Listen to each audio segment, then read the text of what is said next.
regional and urban Australians are more similar than they are different in terms of their climate attitudes.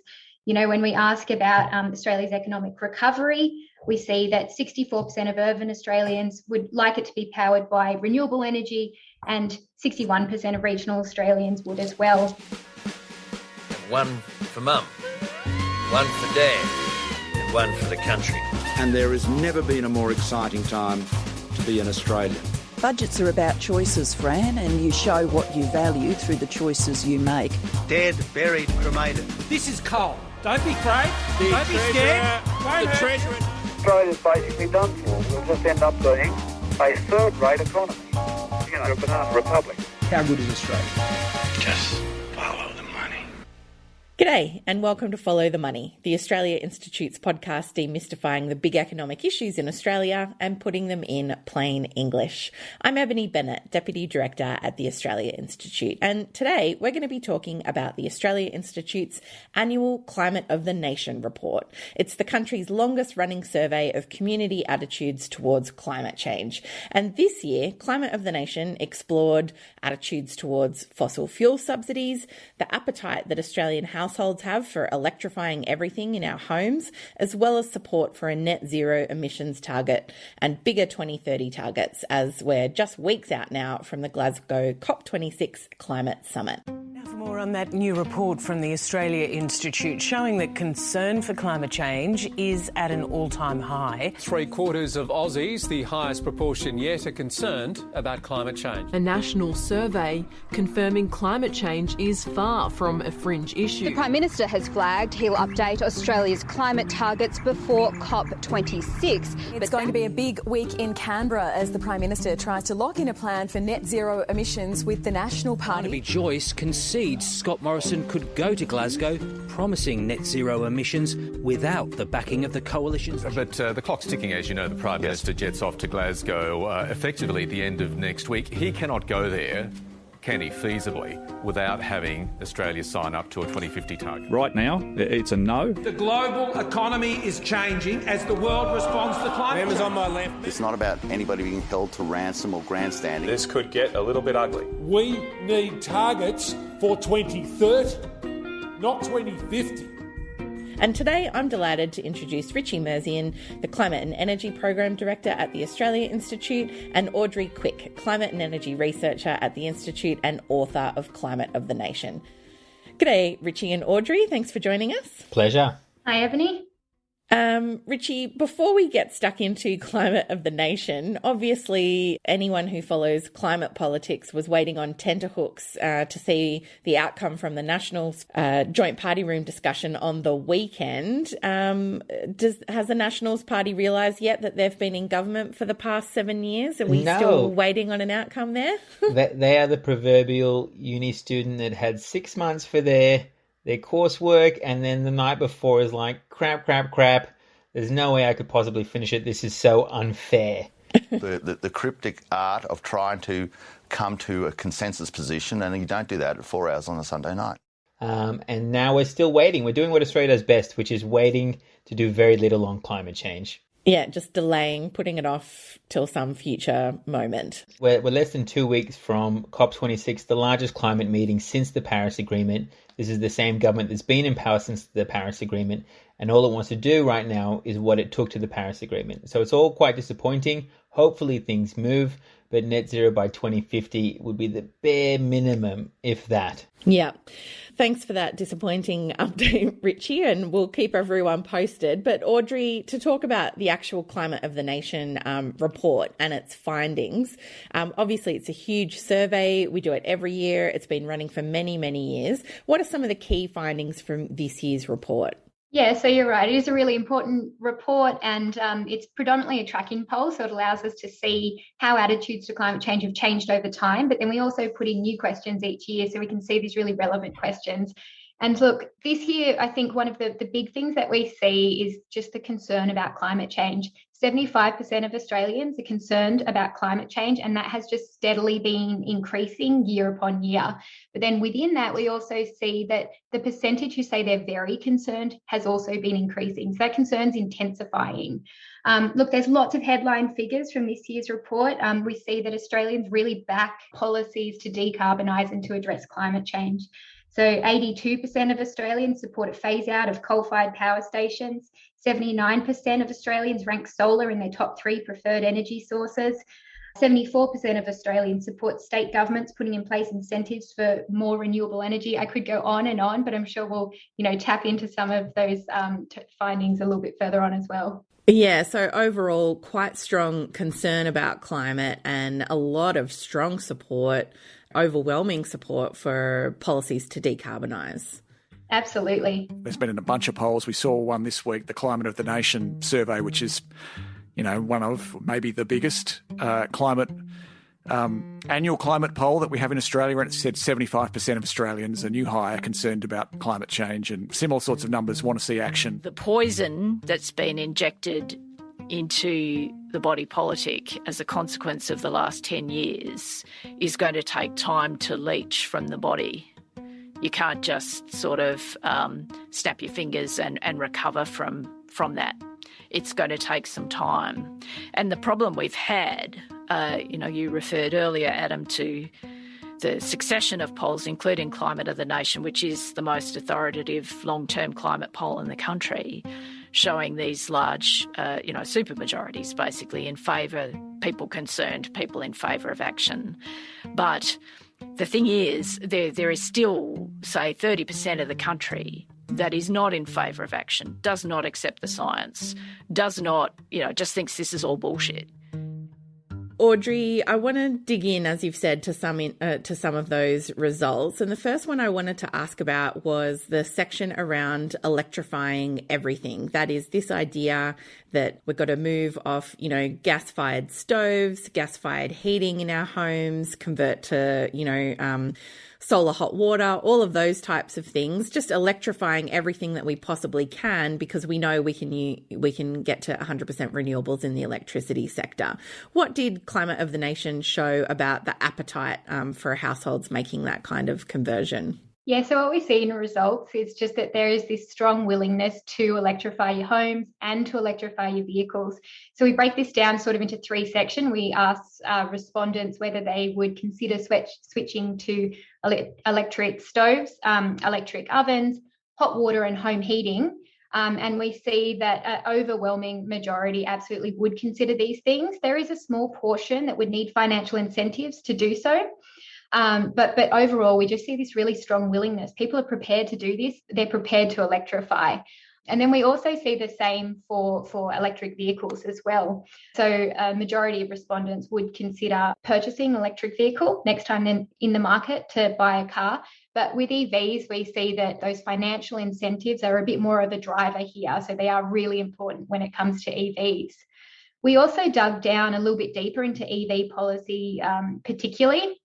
And I think this is, particularly relevant in Australia today, because we know that we don't have an EV policy. We drastically need one. We've been promised one year upon year. And finally, what we've got is this future fuels discussion paper instead of an EV policy, which looks at, hydrogen-fueled vehicles. It looks at biofueled vehicles. And so it kind of mashes all these things into one policy. So we really wanted to tap into which particular electric vehicle policies Australians really support. So we polled 9 different policies, and we just see overwhelming support for every single one of them. So the ones that are really popular right up the top are ones that give government support to domestic manufacturing of these vehicles, batteries and their component parts. We see really strong support for building of fast charging stations, for electrifying our state bus fleets. All of these have around 3/4 of the public supporting them. Yeah. And then down the bottom, we see that there's still 64%, so still a big majority of people would actually support requiring all new car sales in Australia to be zero emissions vehicles by 2035. So some pretty strong results. Yeah, and certainly that's the way things seem to be going internationally. But Richie, My last tank of petrol lasted me about 3 months because of lockdown, but I got a bit of a rude shock when I went to fill up the other week. It cost me $15 more to fill up my car than it did the last time I filled it up. So obviously we've got a strong appetite for switching over to electric vehicles if the incentives are right there. But when it comes to electrifying everything in the home, there's a lot of savings to be made there as well. That's right. So the work that Saul Griffith and Rewiring Australia produced and we launched on our webinar series shows that households in Australia could save somewhere between $5,000 and $6,000 per year by actually making the switch in appliances, getting off gas for your stove, for your heating, for your hot water, electrifying your vehicles, popping panels on there, putting in even a household battery. Massive savings will accrue to you because it's so much cheaper to run these appliances. They're so much more efficient in terms of their energy use.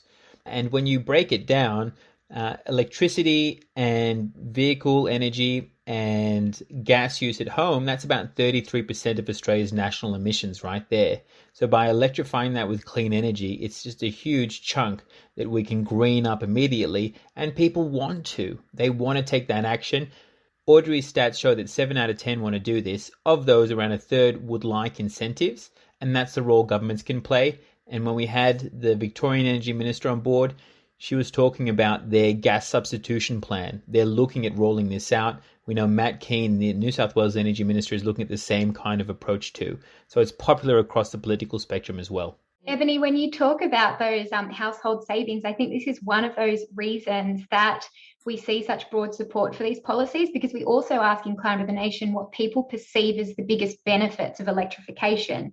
And there are so many different benefits, and they rank differently according to your demographic. So it's not just that these things are going to reduce greenhouse gases, it's that there's those household savings, it's that there's the fuel security implications of electric vehicles, all of these other benefits that might appeal to people who maybe the climate benefits aren't the number one thing that they see. Yeah, that's really interesting. We need to electrify our castles and save us some cash. Bye-bye big bills.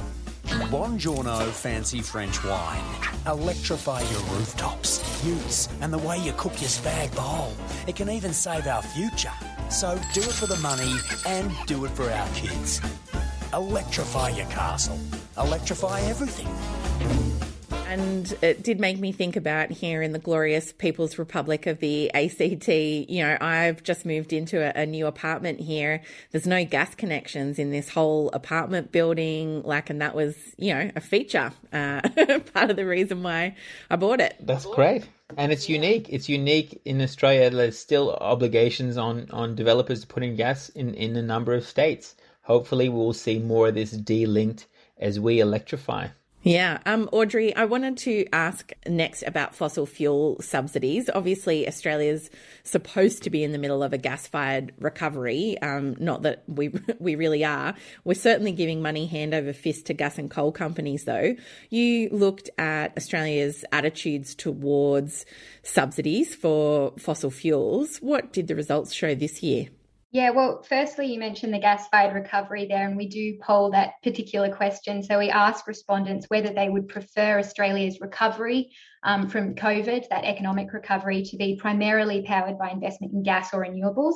And we see that only 12% pick gas there, so really unpopular, whereas around 63% pick renewables. So firstly, we see that the gas-fired recovery is just not popular at all, and we saw the same thing last year. Yep, a big dud, big fat dud. But then we drilled more deeper into fossil fuel subsidies. So firstly, what we saw was that there really just wasn't much knowledge of fossil fuel subsidies. Only 37% of Australians were able to actually correctly answer that state, territory and federal governments provide these subsidies to the fossil fuel industry. So heaps of people thought that they just don't do this kind of thing. Governments don't give out subsidies. Yeah, so some people thought that maybe it was coming just from the federal government. Some people thought it was coming just from states. A lot of people just said don't know. So it's just around that, slightly over a third that can correctly state it's coming from all of these levels of government. But then we informed them about the amount. So I think you mentioned there it's around 10.3 billion in the 2020 to 21 budget year that was provided to these industries or used to subsidise fossil fuels in some way.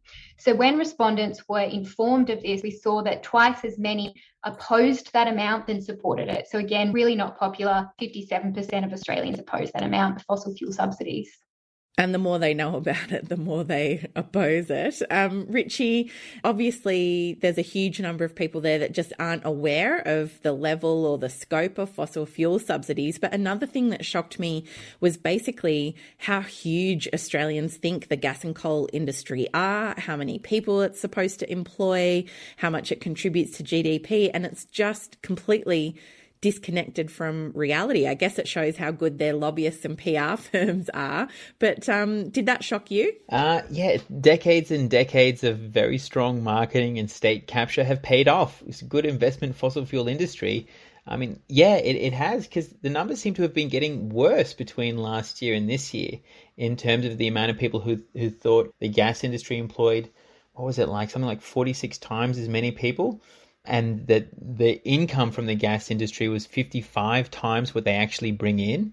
It's just off the charts in terms of how massive the disinformation campaign has been and the impact it's been. And you can kind of understand why when there was another key question that we asked and the results from that, which is we asked whether people thought there were too many conflicting opinions out in the public on climate change to know what to do or where to go. And 48% of Australians, almost half of the population, agreed. They said it's just too hard to know what's what. And if you've been told for decades that coal and gas are essential for our national income and for our national employment, then that's probably going to sink in.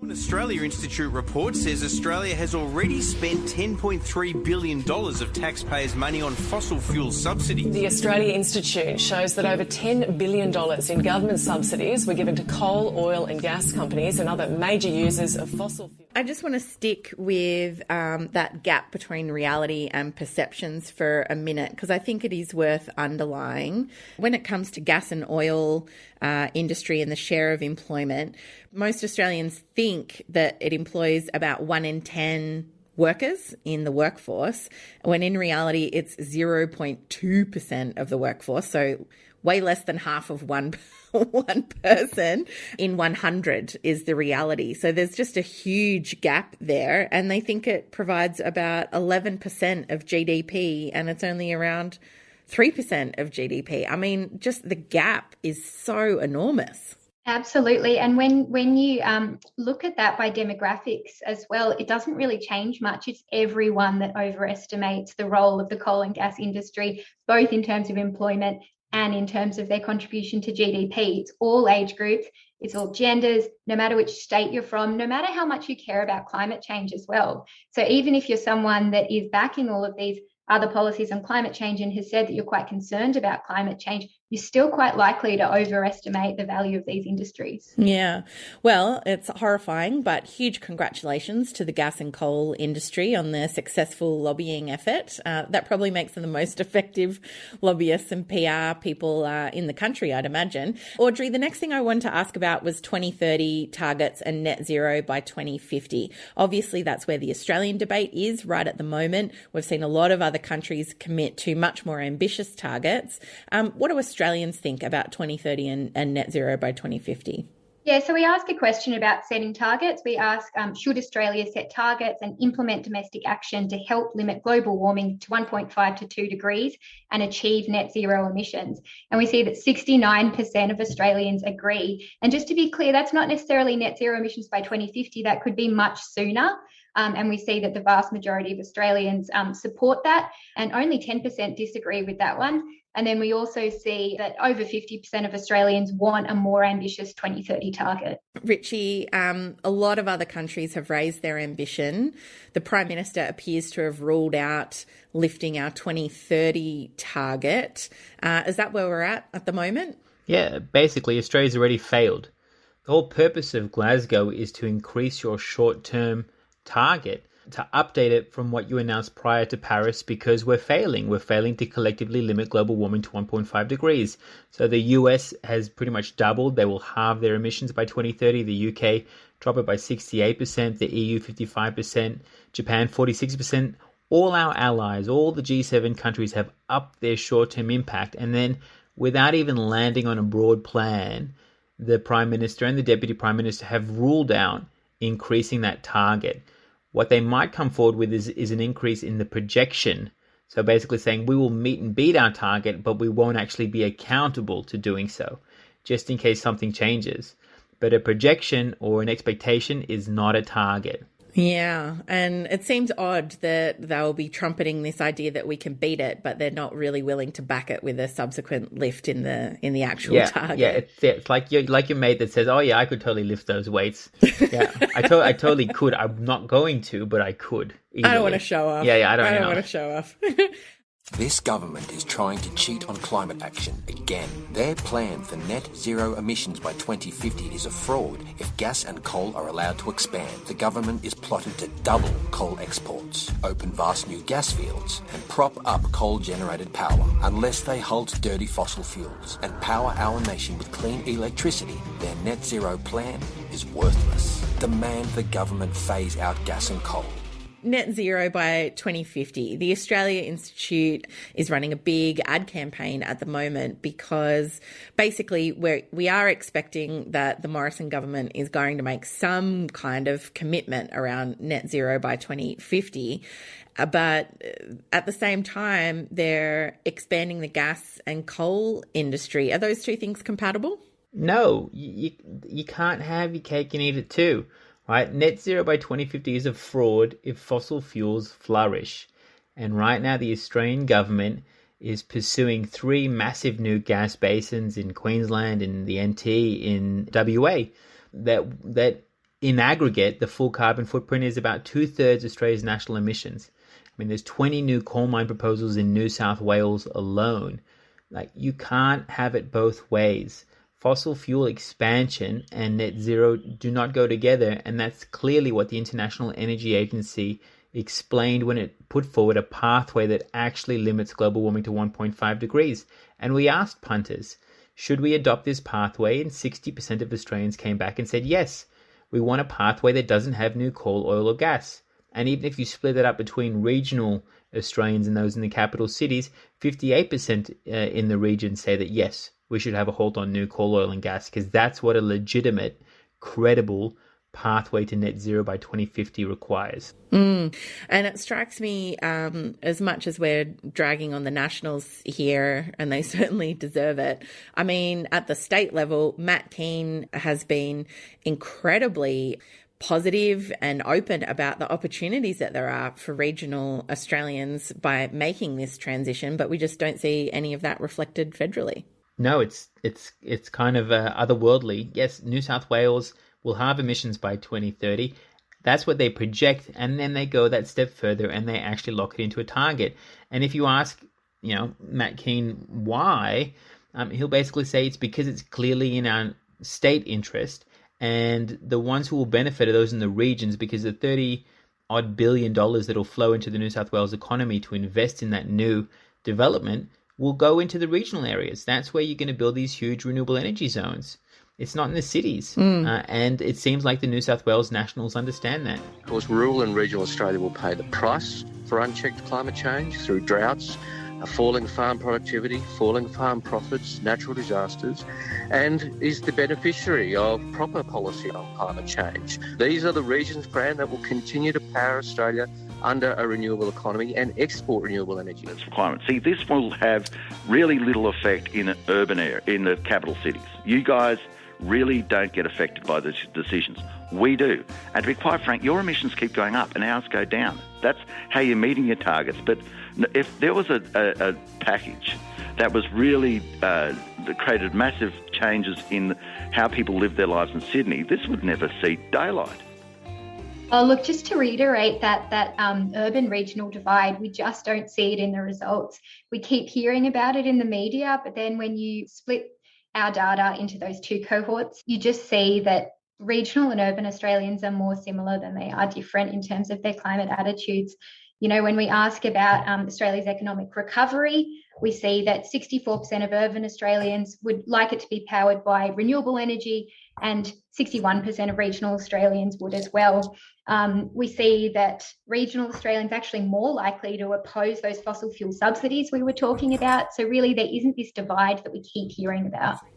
One other thing that I just thought was an amazing statistic is that in Queensland, which is apparently where the blockage is, since New South Wales Nationals obviously understand what, halving emissions by this decade looks like, in Queensland, when asked whether coal mining has a strong economic future, that result dropped by 8 percentage points between last year, when 45% of Queenslanders believed it was strong, to this year with only 37%. So you're even seeing that those holdouts are starting to lose their confidence in what's going to happen, and that's going to happen because it's going to happen regardless, right? Most coal in Australia is exported. Those export markets all have net zero by 2050 or 2060. So change is coming, and even those who are holding out or lied to by some of their political masters are now realising that things are going to change. I think that Glasgow COP26 is a turning point for the world, and it's the moment when we have to grow up and take our responsibilities. I think the drive to net zero must become the new normal for everyone, everywhere. The people in power cannot claim that they are trying, because they are clearly not, as they continue opening up brand new coal mines, oil fields and pipelines. If this is what they consider to be climate action, then we don't want it. Yeah, Richie, I'll finish with you. You're hoping to head off to Glasgow next week. What are we expecting Australia's reception to be when you get there? Yeah, that's right. Making the rare journey outside of our shores. That's pretty exciting. Yeah, it is pretty exciting and daunting. But I'm expecting basically to see a huge chorus of support for stronger immediate climate action. The UK are rallying countries to put forward new targets. Even in the last week, we've seen big fossil fuel exporters like the UAE, the United Arab Emirates, put forward a target. We're hearing India might increase its 2030 target as well. Turkey is basically rejoining it. It's a G20 economy and looking at increasing its efforts. So you're seeing a lot more action, even from holdouts or those who don't usually step up at these climate meetings. And the UK has also put coal front and centre. The UK COP president has said they want to see coal power consigned to history. And this is the birthplace of coal. And they've gone 40% coal power to 2% in the last 10 years. They're going to get to zero, and they want others to follow. And I think that's going to be quite hard for the man who took a lump of coal into Parliament to deal with. Well, the best of luck, Richie. We can't wait to get your updates, but we certainly hope that it's safe travels. I'm sure it won't be too hard getting there, but hopefully today's announcements from the various premiers have smoothed the way back into the country at the very least. And thanks, Audrey, for running such a great report. People can find that on the Australia Institute's website. Thanks, Richie and Audrey. That's all I've got time for today. This episode was recorded on Tuesday, the 19th of October 2021, and things may have changed since recording. I'd like to thank Guardian Australia for allowing us to use a clip from the latest episode of their podcast, Australian Politics, with Katharine Murphy, and you can visit australiainstitute.org.au for all our latest research, including the Climate of the Nation report. And you can also visit our website if you'd like to donate to help get our net zero fraud ad on the telly and in the papers. That's australiainstitute.org.au, and you can find us on Twitter at the Oz Institute with an AUS. My Twitter handle is Ebony_Bennett with a NNT. Richie Merzian is at Richie Merzian. Audrey Quick is at Audrey Quick. That's Quick with an E on the end. Our producer is Jennifer Macy. You can find her at Jennifer Macy. And our theme music is by Jonathan McFeet from Pulse and Thrum, with additional music from Blue Dot Sessions. Stay safe out there, and thanks for listening.